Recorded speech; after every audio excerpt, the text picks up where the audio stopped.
maxaa lagu dhahaa niyad jab af Ingiriisi? Disappointment. Baro 10 eray Ingiriisi maalin walbo. Maxaa lagu dhahaa dib u dhac af Ingiriisi? Delay. Maxaa lagu dhahaa dabeecad af Ingiriisi? Character.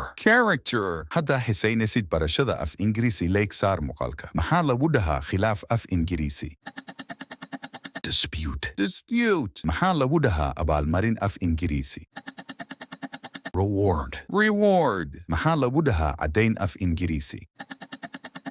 Evidence. Maxaa lagu dhahaa waajibaad af Ingiriisi? Obligation. Maxaa lagu dhahaa ka hortag af Ingiriisi?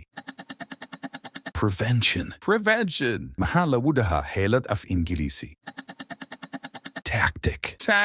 Mida ugu dambayso maxaa lagu dhahaa naxdin af Ingiriisi? Haddaa jawaabta taqaanid nagu soo qor qaybta falada mahadsanid.